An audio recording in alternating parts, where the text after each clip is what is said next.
Hello friends, എല്ലാവർക്കും നമസ്കാരം. നമ്മുടെ ഇഷ്ടപരമ്പരയുടെ ഇന്നത്തെ പുതുപുത്തൻ വിശേഷങ്ങളിലേക്ക് ഏവർക്കും സ്വാഗതം. എല്ലാവർക്കും ഇന്ന് നല്ലൊരു ദിവസമാകട്ടെ എന്ന് ആശംസിച്ചുകൊണ്ട് തന്നെ നമുക്ക് വിശേഷങ്ങളിലേക്ക് കടക്കാട്ടോ. അങ്ങനെ അനുശ്രീയിൽ നിന്നറിഞ്ഞ സത്യങ്ങൾ കേൾക്കുന്ന നമ്മുടെ മീനുവിനും മിത്രയ്ക്കും എന്ത് ചെയ്യണമെന്നറിയാത്തൊരവസ്ഥ ഉണ്ടാകുകയാണ്. അനുശ്രീക്ക് വാക്ക് കൊടുത്തിട്ടാണ് അവർ വീട്ടിലേക്ക് പോകുന്നത്. അപ്പം മിത്ര ചോദിക്കും, മീനു ചേച്ചി ഈ കാര്യങ്ങൾ മനസ്സിൽ വെച്ചുകൊണ്ട് ആരോടും പറയാതിരിക്കുന്നത് ശരിയാണോ? അനുവിൻ്റെ ജീവിതം അവിടെ ഇല്ലാതായിക്കൊണ്ടിരിക്കുകയല്ലേ എന്ന് ചോദിക്കാം. അത് തന്നെയാണ് ഞാനും ആലോചിക്കുന്നത്. നമ്മൾ അനുവിന് വാക്ക് കൊടുത്തു എന്ന് കരുതി ഒരുപാട് നാളൊന്നും അനുശ്രീയെ കൃഷ്ണമംഗലത്ത് നിർത്താൻ അനുവദിച്ചുകൂടാ. അവളുടെ മുന്നോട്ടുള്ള കാര്യങ്ങൾ എങ്ങനെയാണെന്ന് നമുക്ക് നോക്കാം. അവളവിടെ എന്തൊക്കെയാണ് ചെയ്ത് കൂട്ടുന്നതെന്ന് ശ്രദ്ധിക്കാം. അതിനുശേഷം ഒരവസരം കിട്ടിയാൽ അവളെ എത്രയും വേഗം നമുക്ക് ദേവമംഗലത്തേക്ക് കൊണ്ടുവരണം. എല്ലാവരോടും സത്യങ്ങളെല്ലാം തുറന്നു പറയുകയും ചെയ്യണം എന്ന് പറയാം. അപ്പം മിത്ര പറയും, അത് ചേച്ചി പറഞ്ഞത് നേരാ, അങ്ങനെ തന്നെ നമുക്ക് ചെയ്യാം.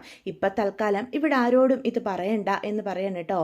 ആരിനോടും ആകാശേട്ടനോടും പോലും നമുക്ക് പറയണ്ട. അവരറിഞ്ഞു കഴിഞ്ഞാൽ അവർ പിന്നെ ഒരു നിമിഷം പോലും അനുശ്രീയെ കൃഷ്ണമംഗലത്ത് നിർത്തില്ല. അതുമാത്രമല്ല, ആ അലോകിനെ വേണമെങ്കിൽ പച്ചയ്ക്ക് കത്തിക്കും എന്ന് പറയാം. സുഗിനി ചേച്ചി അവരെന്തൊരു ദുഷ്ടയല്ലേ മീനു ചേച്ചി.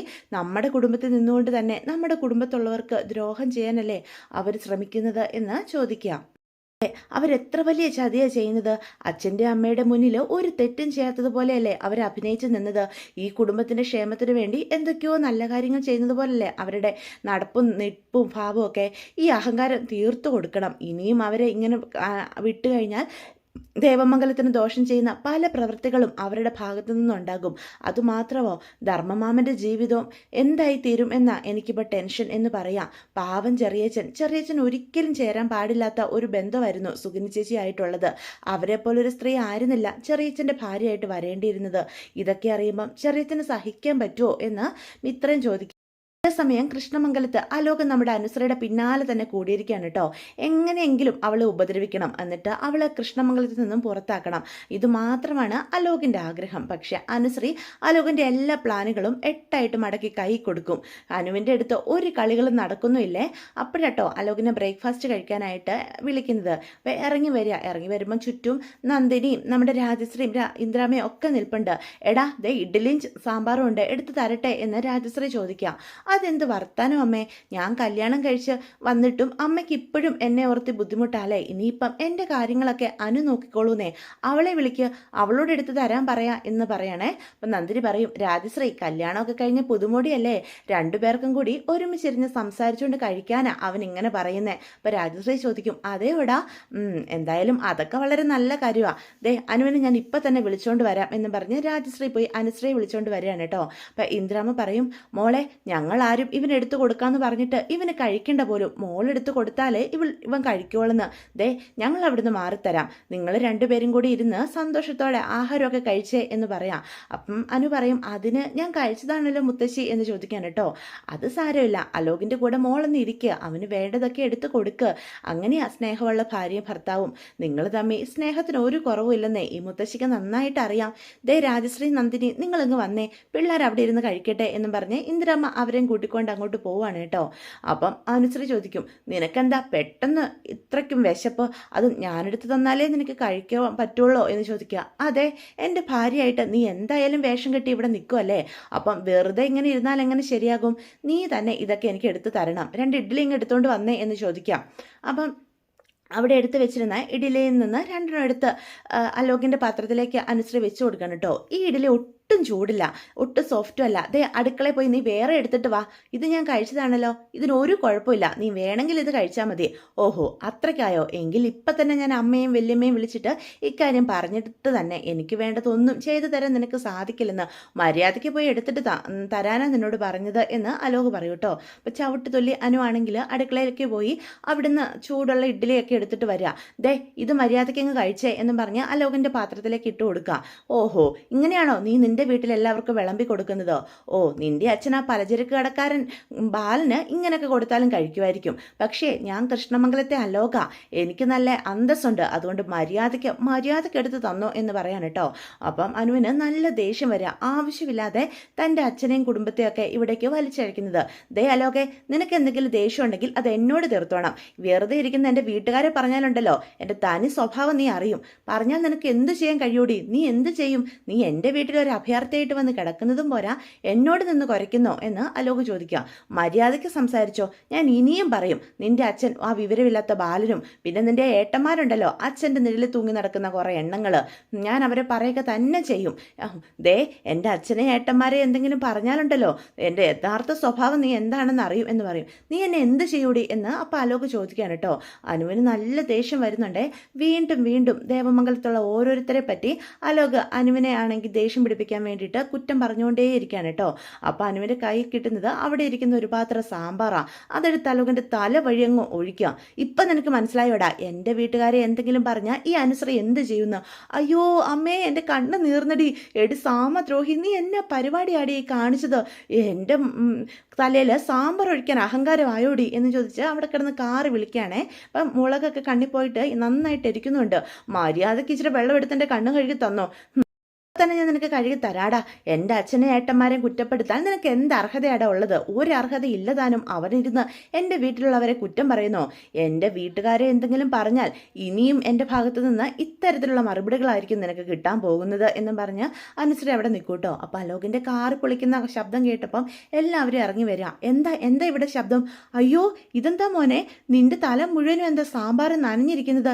ഇതെങ്ങനെ സംഭവിച്ചു എന്ന് രാജശ്രീ ഓടി വന്ന് ചോദിക്കുക. അത് പിന്നെ ആൻറ്റി എന്നും പറഞ്ഞ് അനുശ്രീ തപ്പി തടയാണ് കേട്ടോ. അനു തൻ്റെ തലയിൽ സാമ്പാർ ഒഴിച്ചതാണെന്ന് പറഞ്ഞു കഴിഞ്ഞാൽ അത് തനിക്ക് നാണക്കേടാ എന്ന് അലോക് ചിന്തിക്കുക. അതുകൊണ്ട് മറ്റെന്തെങ്കിലും പറയണം. അവൾ എൻ്റെ തലയിൽ സാമ്പാർ ഒഴിച്ചതാണെന്ന് അറിഞ്ഞാൽ എൻ്റെ അമ്മയുടെ മുന്നിൽ ഞാൻ നാണം കെടും. അത് ശരിയാകില്ല എന്ന് അലോക് അപ്പം മനസ്സിൽ പറയാം. ഓ, കണ്ണ് നീറിയിട്ട് പാടില്ല, ഇവൾ എന്തൊരു ദുഷ്ടിയാ എന്ന് അലോക് വീണ്ടും പറയാം. അപ്പം ഇന്ദ്രാമേ വന്ന് ചോദിക്കും, ഇതെന്താ മോനെ പറ്റിയത്? ഇതെന്താടാ, നിന്റെ മേല് മുഴുവൻ സാമ്പാർ കുളിച്ചിരിക്കുവാണല്ലോ. രണ്ടുപേരോടും ഇവിടെ ഇരുന്ന് ഇഡ്ഡലി സാമ്പാറും കഴിക്കാൻ പറഞ്ഞിട്ട് പോയപ്പം രണ്ടും കൂടി ദേഹത്തൊഴിച്ച് കളിക്കുമായിരുന്നോ എന്ന് ഇന്ദ്രമ്മ കളിയായിട്ട് ചോദിക്കും കേട്ടോ. എനിക്ക് കണ്ണ് നീറിയിട്ട് പാടില്ല, നിങ്ങൾ അവിടെ ഇരുന്ന് സംസാരിക്കാതെ എന്നെ ആരെങ്കിലും ഒന്ന് വാഷ് ബേസിനടുത്തേക്ക് കൊണ്ടുപോകും എന്നും പറഞ്ഞ് അലോക് വീണ്ടും കിടന്ന് കരയുവാണ് കേട്ടോ. അപ്പം നന്ദിനി അങ്ങോട്ട് വരിക. എന്താ മോളെ, എന്താ ഉണ്ടായത് എന്ന് ചോദിക്കുക. അപ്പം പെട്ടെന്ന് നമ്മുടെ അനു പറയും, അത് പിന്നെ ആൻറ്റി, എൻ്റെ കൈ തട്ടി അറിയാതെ അലോകിൻ്റെ തലയിൽ സാമ്പാർ വീണതാ. ഈ അലോകിൻ്റെ ഓരോരോ കുരുത്തക്കേടുകളെ എന്നെ മര്യാദയ്ക്ക് ഒരു കാര്യം ചെയ്യാൻ സമ്മതിക്കില്ല എന്ന് പറയുകയാണേ. അത് കേൾക്കുന്ന രാജശ്രീയും നന്ദിനിയും പരസ്പരം നോക്കി നാണത്തോടെ ചിരിക്കുകയാണ് കേട്ടോ. അപ്പം ഇന്ദ്രാമ്മ പറയും, ഷോ ഈ പിള്ളേരുടെ ഒരു കാര്യം എന്ന് ഇന്ദ്രാമ്മയും പതിയെ പറയാണ് കേട്ടോ. അപ്പം രാജശ്രീ പറയും, ദേ രണ്ടുപേരുടെയും കളി ഇച്ചിരി കൂടുന്നുണ്ട്. ഇവിടെ നിങ്ങൾ മാത്രമല്ല മറ്റുള്ളവരും ഉള്ള വീടാണെന്നുള്ള ചിന്ത വേണം. ഇങ്ങനെയാണോ കഴിക്കേണ്ടത് എന്ന് ചോദിക്കുക. അപ്പം അലോകാണെ നാണം കെട്ട പോലെ നിൽക്കുക. അമ്മ ഉദ്ദേശിക്കുന്ന പോലൊന്നും അല്ല. അമ്മയ്ക്കെല്ലാം മനസ്സിലാകുന്നുണ്ട്. ഈ പ്രായം കഴിഞ്ഞിട്ടാണ് ഈ ഞാനും വന്നത്. നിന്റെ അച്ഛനും ഇതേപോലെ ആയിരുന്നു എന്ന് രാജശ്രീ പറയാൻ കേട്ടോ. അത് കേൾക്കുമ്പോൾ നന്ദിനി ഒന്നുകൂടെ ചിരിക്കുവാണേ. ദേ പോയി കഴിക്കേ എന്നും പറഞ്ഞ് രാജശ്രീ ആണെങ്കിൽ ഒരു വിധത്തിൽ വാഷ് ബേസിന് എടുത്തുകൊണ്ട് അലോകനെ നിർത്തുകയാണ് കേട്ടോ. എന്നിട്ട് മുഖമൊക്കെ കഴുകുക. അപ്പോൾ പെട്ടെന്ന് നമ്മുടെ അനു ആണെങ്കിൽ ഒരു ടവൽ എടുത്തുകൊണ്ട് ചെല്ലുക.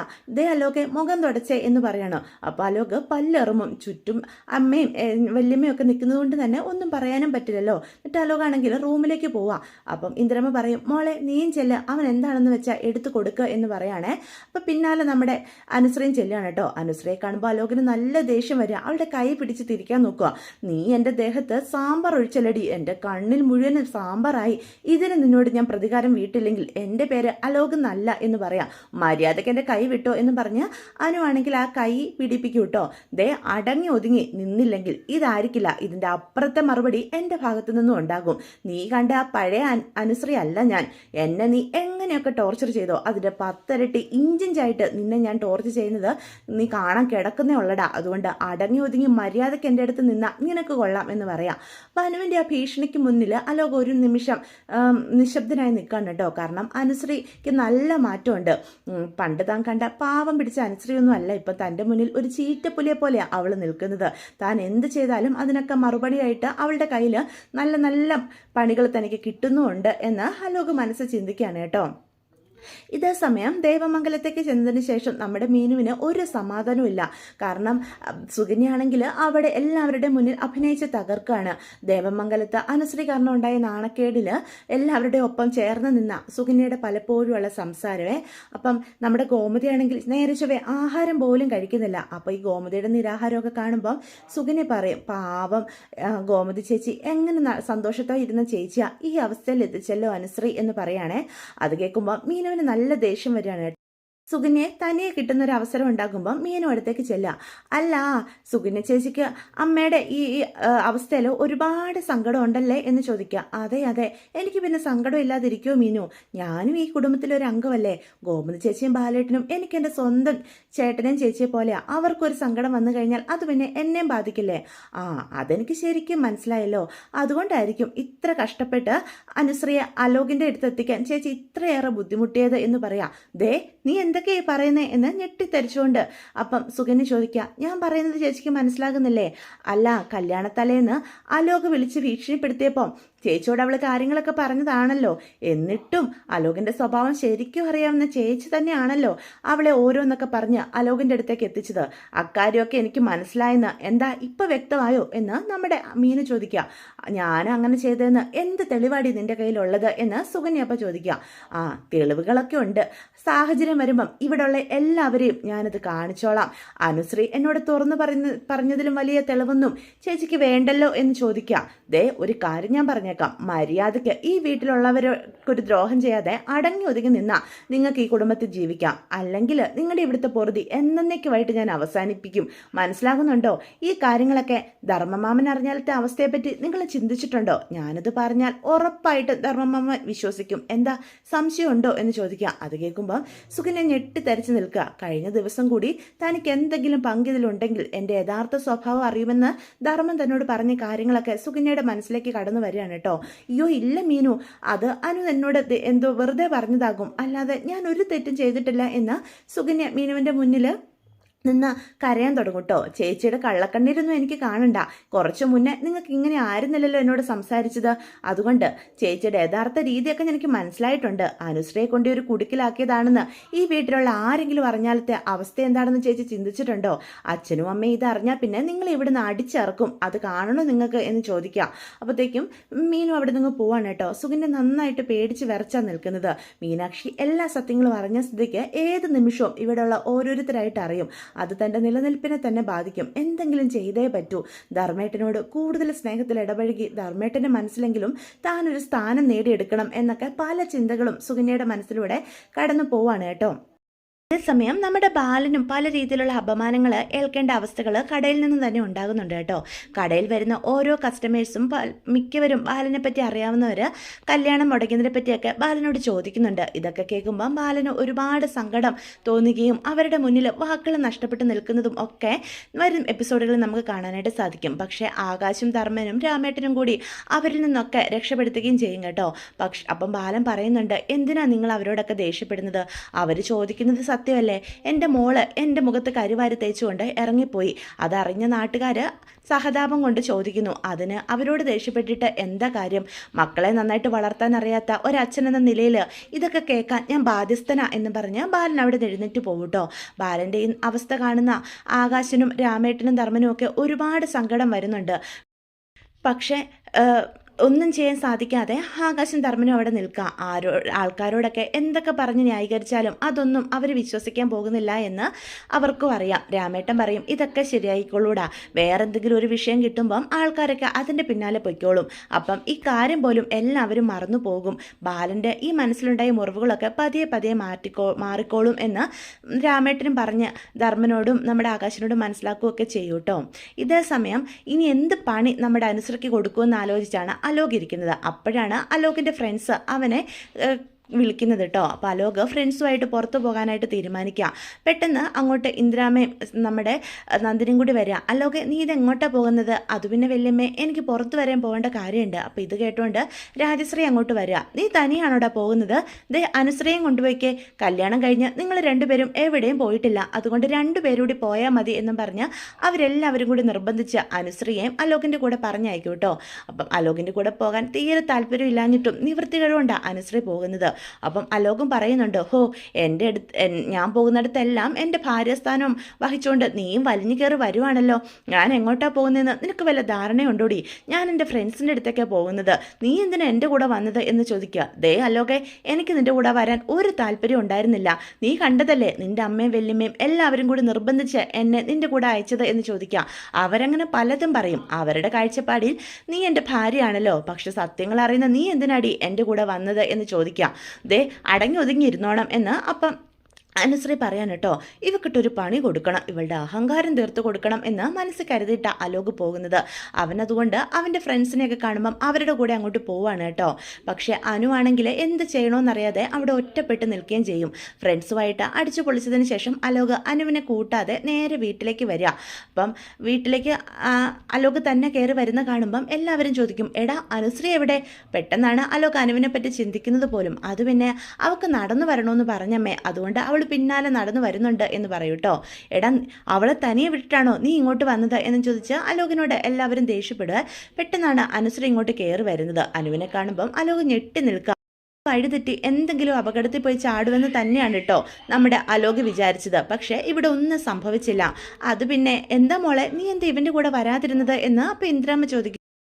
അത് പിന്നെ അത് മുത്തശ്ശി ഞാനാ പറഞ്ഞത്, എനിക്ക് ഇച്ചിരി നേരം നടക്കണമെന്ന്, അതുകൊണ്ട് ഞാൻ ഇറങ്ങി നടന്നതാ എന്ന് അനുശ്രീയും പറയും കേട്ടോ. അലോക ആദ്യം പറഞ്ഞ കള്ളം അവൾ കേട്ടിരുന്നു, അതുകൊണ്ടാണ് അങ്ങനെ തന്നെ പറയുന്നത്. അതെല്ലാവരും വിശ്വസിക്കുകയാണ്. പക്ഷെ അനുശ്രീക്ക് ഒരുപാട് സങ്കടം ഉണ്ടാവുക.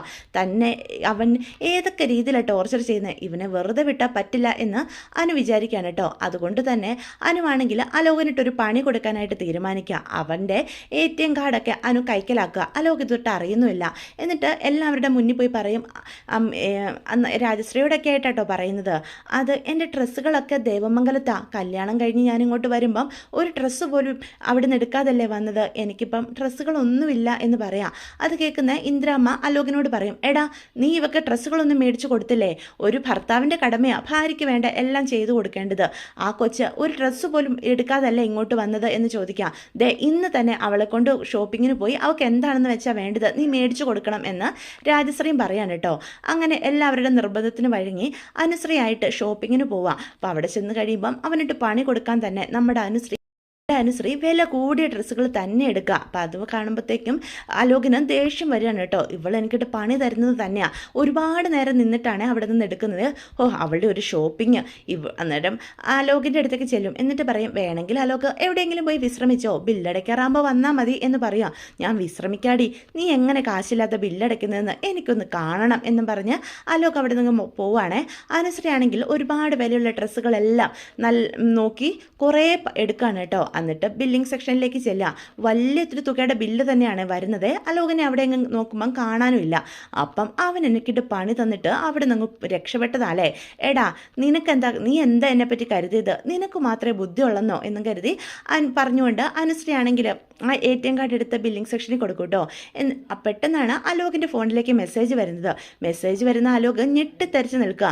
തൻ്റെ അക്കൗണ്ടിൽ നിന്ന് വലിയൊരു തുക തന്നെ പിൻവലിച്ചിരിക്കുന്നു. എന്താ എവിടെയാണ് സംഭവിച്ചതെന്ന് നമ്മുടെ അലോകിന് ഒരു നിമിഷം മനസ്സിലാകില്ല കേട്ടോ. പിന്നെ അവന് മനസ്സിലാകുന്നത് അനുശ്രീ തൻ്റെ ATM കാർഡും അടിച്ചു മാറ്റിയിട്ടുള്ള സത്യം. അവളിങ്ങ് വരട്ടെ, ഇന്ന് ഞാനൊരു പാഠം പഠിപ്പിക്കുന്നുണ്ട്. എൻ്റെ അക്കൗണ്ടിൽ ആകെ ഉണ്ടായിരുന്ന മുഴുവൻ തുകയോ അവൾ വലിച്ചിരിക്കുന്നത്, അവൾ ഇങ്ങനെ വിട്ടാൽ പറ്റില്ല എന്നും പറഞ്ഞ് അലോക് പല്ലെറിമിക്കൊണ്ട് നിൽക്കുകയാണ് കേട്ടോ. പക്ഷെ അലോക് എന്തൊക്കെ ചെയ്തിട്ടും അനുശ്രീ ഒന്നിലും തോറ്റു കൊടുക്കുന്നില്ല. ഇങ്ങനെ അനുശ്രീയുടെയും അലോകിൻ്റെയും അങ്ങോട്ടും ഇങ്ങോട്ടുള്ള പാരവെപ്പും പരിപാടികളൊക്കെ ഈ ആഴ്ചയിലെ എപ്പിസോഡിൽ കുറേ നമുക്ക് കാണാനായിട്ട് സാധിക്കും കേട്ടോ. ഇതേസമയം നമ്മുടെ മീനാക്ഷിയും ഇത്രയും സുകന്യയ്ക്കും നല്ല 8ൻ്റെ പണികൾ കൊടുക്കുന്നുണ്ട്. സുകന്യെ ഇടയ്ക്കിടയ്ക്ക് അനുശ്രീയുടെ കാര്യം പറഞ്ഞ് ഭീഷണിപ്പെടുത്തുന്നുമുണ്ട്. ഒന്നും ചെയ്യാൻ കഴിയാതെ സുകന്യ നെട്ടോട്ട് ഓടുന്നതും നമുക്ക് കാണാനായിട്ട് സാധിക്കുകയെ. അപ്പോൾ ഇതൊക്കെയാണ് ഈ ആഴ്ചത്തിലെ വിശേഷങ്ങൾ. വീഡിയോ ഇഷ്ടപ്പെട്ടുവെങ്കിൽ ചാനൽ സബ്സ്ക്രൈബ് ചെയ്യാൻ മറക്കരുത്, ലൈക്ക് ചെയ്യാനും മറക്കരുത്, നിങ്ങളുടെ അഭിപ്രായങ്ങൾ കമൻസ് വഴി തന്നെ അറിയിക്കാനും മറക്കരുത്. അപ്പോൾ